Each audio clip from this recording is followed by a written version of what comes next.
You are listening to the Dyslexia Mom Life podcast. I'm Nicole Holcomb, former teacher and school counselor turned civil rights attorney and podcast host. It wasn't that long ago that we learned the reason that our daughter was struggling to learn to read in first grade was dyslexia.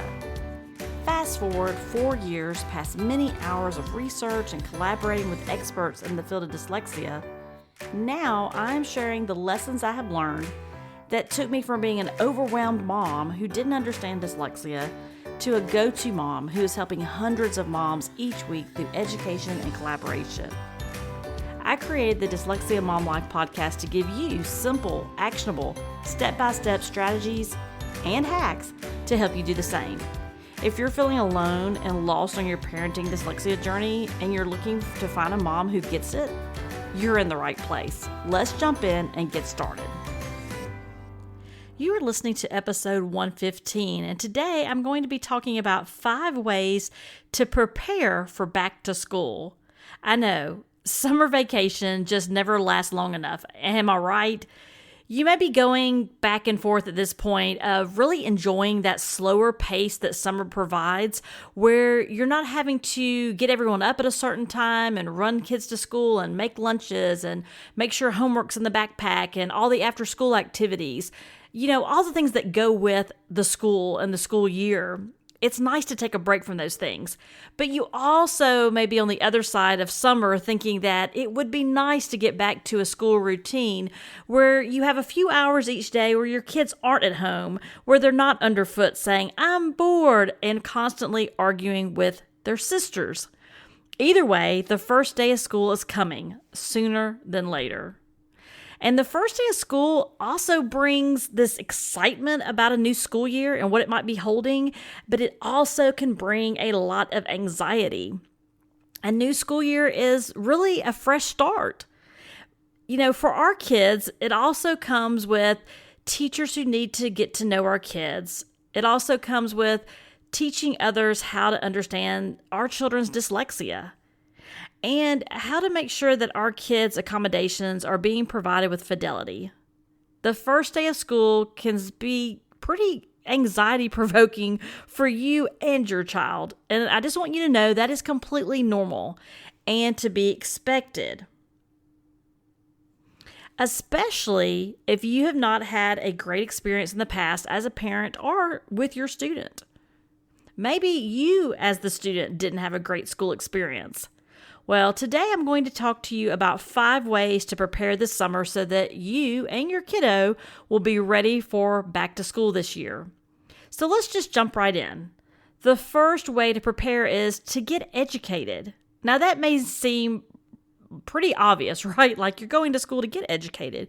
But what I'm talking about here is take some time this summer to review your child's most recent evaluation, a 504 plan, an IEP, or a service plan, whatever your child has that provides them with the services at the schools that they attend.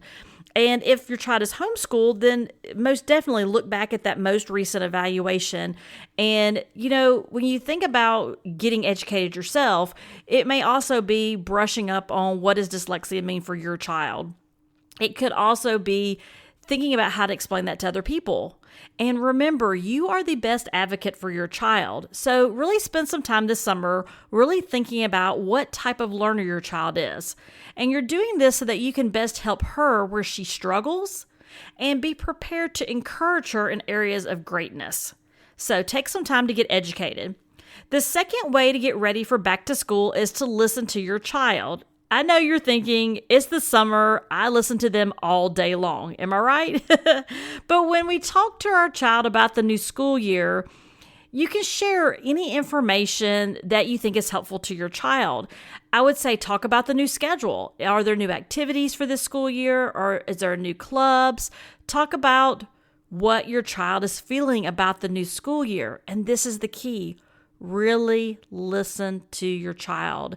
Be as present as you can be. If you need to set your cell phone in a different room to do that, if you need to turn off the TV, whatever you need to do to really have a conversation with your child, because it is so important for us to listen to how they are feeling. Now, you're not in that fix-it mode here. You are lending a kind ear and validating your child's feelings. So a validating response could be, yes, middle school can be a little scary at first, acknowledging those fears. A new situation for any of us can be exciting, scary, and to be honest, if you're really honest, a little overwhelming. I get it. If your child has struggled at school, or you have a history, like I said earlier, of struggling yourself at school, you may already dread that first day of school. Well, a friendly reminder, your child gets many of her cues from you. This is a new school year. This is a new beginning. So be patient with your child, your expectations, and figuring those things out. Be as positive with your child as is realistic, okay? While still being supportive. Are you a glasses half full or half empty type of person? The best advice I can give you from all of my years of working with parents in schools as a school counselor and now in civil rights law is that it all starts and ends with relationships. So only you can choose how to respond and interact with others.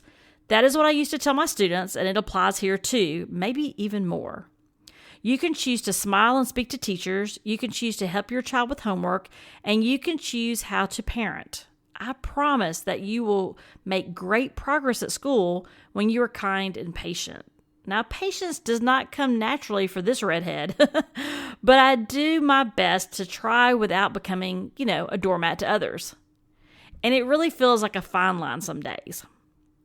So let's talk about the third piece, which is introducing your child before school starts. So when you think about introductions, I would recommend introducing your child to his or her new teacher. You don't have to wait for the teachers to read that 504 plan, the IEP, a service plan to figure out what your child needs. On this podcast, I've shared Dear Teacher letters and videos. I'm going to put a link in the show notes for you so you can go back and listen and watch those if you're interested. This is really a time to share your child's interest and gifts along with what best helps your child. Now, this is not a time to list out all the accommodations. I know I said the first way to get prepared is to know those pieces and to be familiar with your child's profile. That becomes helpful here when we talk about introductions.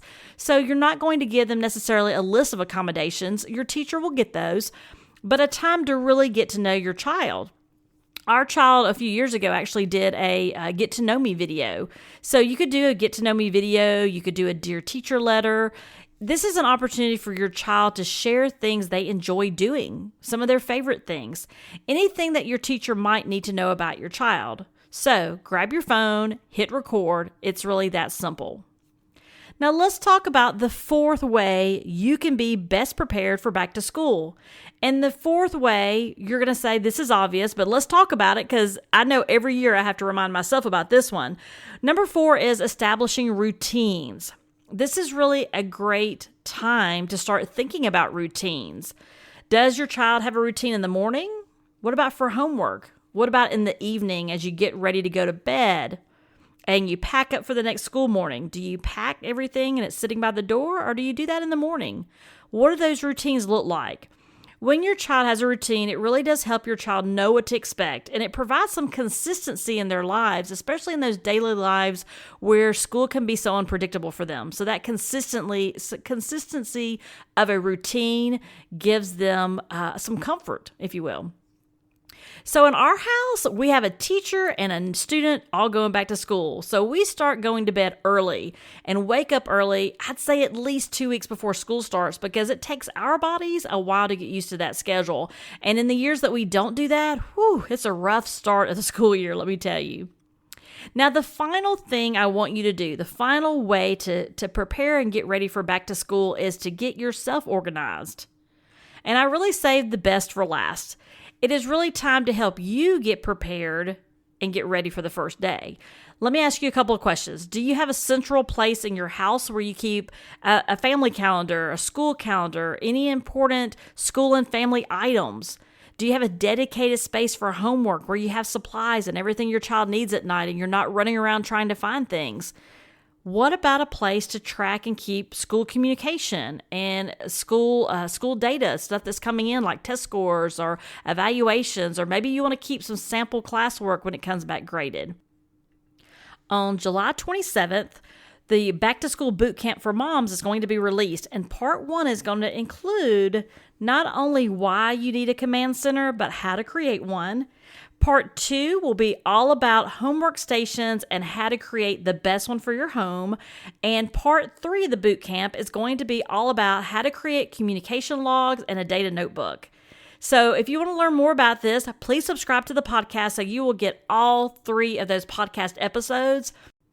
Moms who take advantage of the VIP experience will get video lessons, a workbook, and within that workbook, not only will they get part 1, part 2, and part 3 of the boot camp, they will also get checklists with each of the boot camp parts. So they will get a checklist for what they need to set up that command center, what they need for those homework stations, what they need for the parent logs, the data notebook, and better yet, I'm going to give you a shopping list where all you have to do is click on those links, order what you need from Amazon, and it's going to ship right to your door. I mean, it couldn't get any easier than that, right? And as an extra bonus for those who sign up for the VIP experience, you will receive all 3 lessons on July 27th. The podcast will release each episode separately throughout that 2-week period. But for those of you who decide to enroll in the VIP, you will get all 3 parts on day 1, July 27th.